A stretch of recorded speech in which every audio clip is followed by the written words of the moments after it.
Le passage de l'obscurité vers la lumière, de l'égarement vers la guidée. Beaucoup de gens passent par cette étape, un jour ou un autre. À un certain âge, on veut changer son chemin. On veut s'approcher de plus en plus de Dieu. On veut s'améliorer. On veut avoir un contact parce qu'on sait que notre âme a soif de connaître son Seigneur. Assalamu alaikum wa rahmatullahi ta'ala wa barakatuh, mes chers frères et sœurs. Je m'appelle Maher Jalal, je suis spécialiste dans la ruqya et dans le monde occulte. Et ça fait des années, ça fait plus de 20 ans que je fais des recherches dans ce domaine et je rencontre énormément de monde et j'apprends de vous aussi, vous qui me suivez dans cette chaîne Kabini Maher sur YouTube. Et je suis content toujours de vos encouragements et de vos commentaires. Donc n'hésitez surtout pas de le faire régulièrement parce que ça me donne de l'énergie que je peux aussi vous transmettre par la suite. Donc dans cette vidéo, je vais vous parler d'un sujet très important. Comme je rencontre beaucoup de gens, et parmi le beaucoup de gens que je rencontre, il y en a qui me parlent de vouloir se repentir.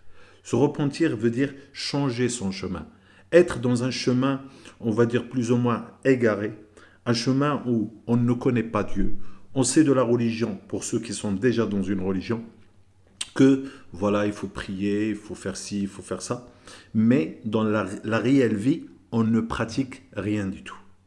Et je vais en parler aussi sur le monde occulte, le monde des djinns. Qu'est-ce qui va arriver quand on passe de l'obscurité vers la lumière? Pourquoi j'appelle ça l'obscurité? C'est parce que on a comme un ombre. On ne voit pas la vie telle qu'il se doit.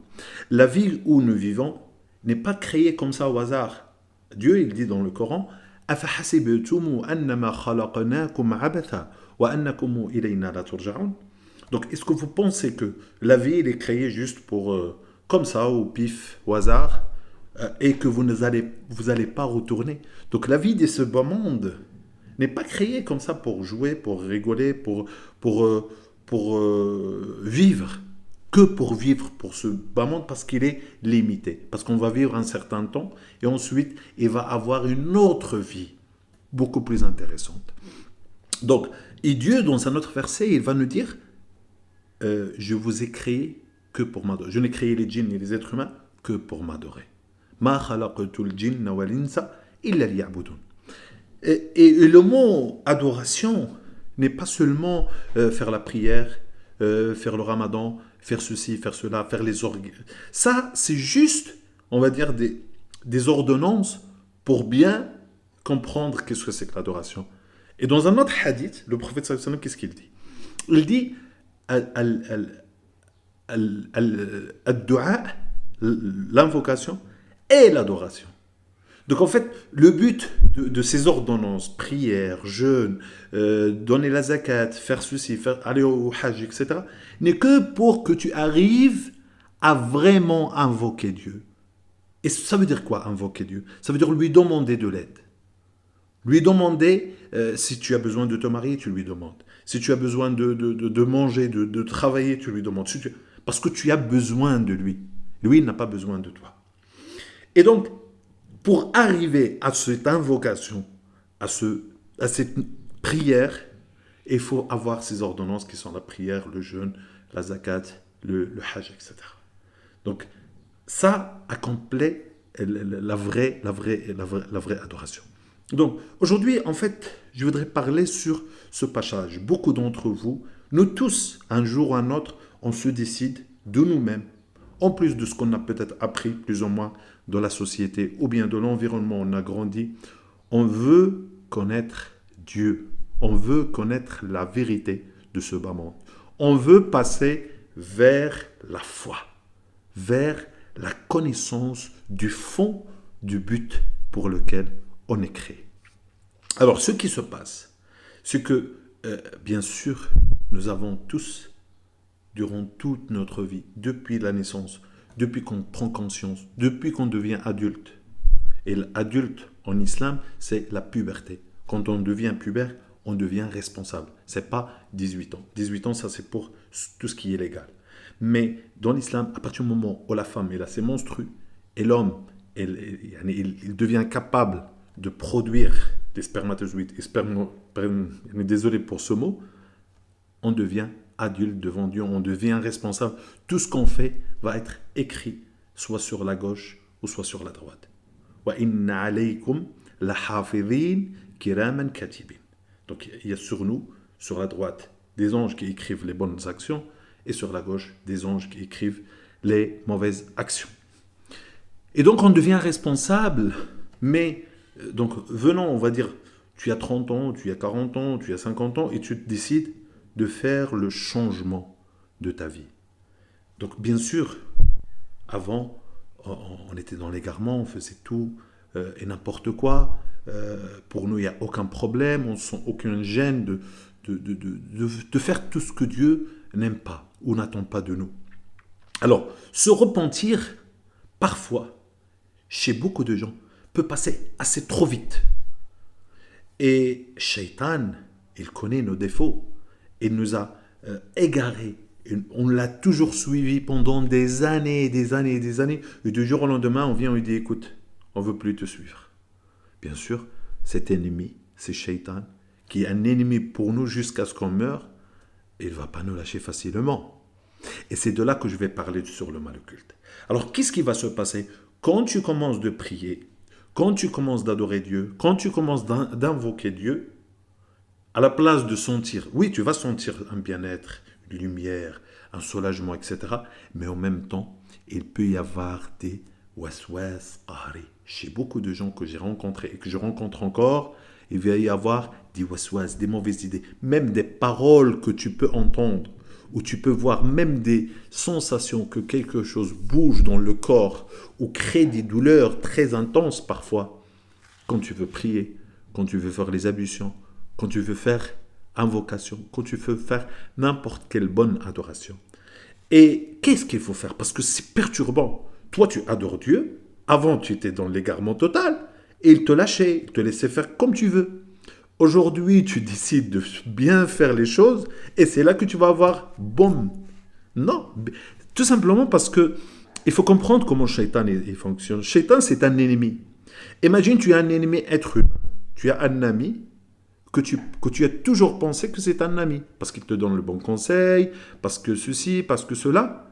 Mais en même temps, parce que tu le suivais, parce que tu l'écoutais, parce que tu suivais les recommandations. Faux, il a tort ou il a raison, tu le suivais, tu l'écoutais, etc. Mais en réalité, lui, il te déteste. Tu es avec lui dans le même chemin, il te déteste, il est jaloux de toi, il veut te détruire, mais il ne le fait pas directement.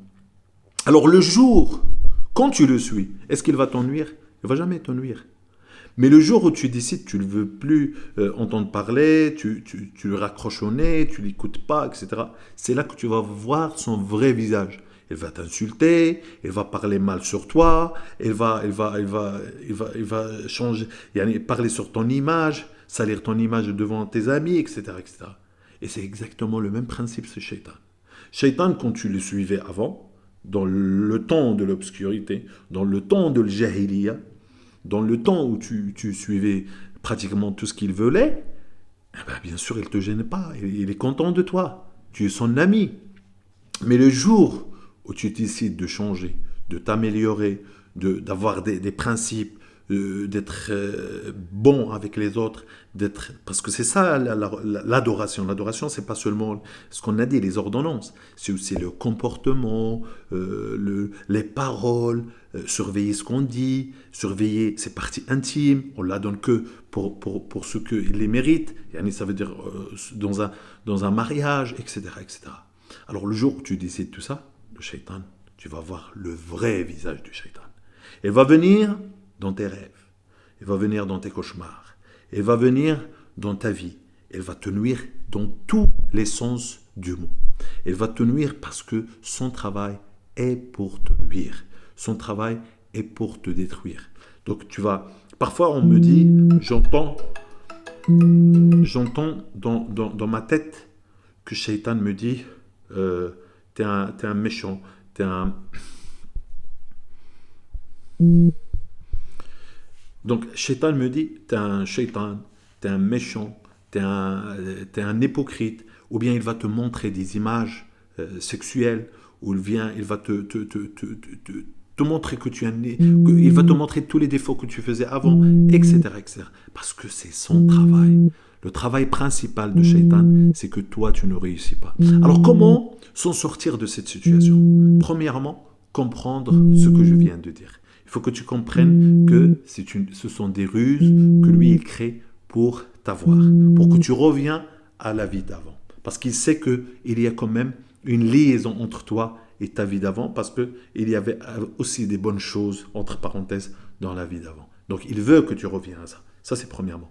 Donc, il faut que tu sois conscient que tu vas gagner beaucoup de choses aux yeux des autres qui sont autour de toi, aux yeux de Dieu, tu vas gagner le paradis, etc., etc. Et donc, Shaitan, il va faire en sorte de tous les moyens pour te détruire, pour te casser. Donc, ce qu'il faut faire, il ne faut pas se laisser aller. Il faut se battre jusqu'au bout. Il faut se battre, il faut résister. Et en même temps, écouter la ruqya. Et en même temps, faire beaucoup de repentir.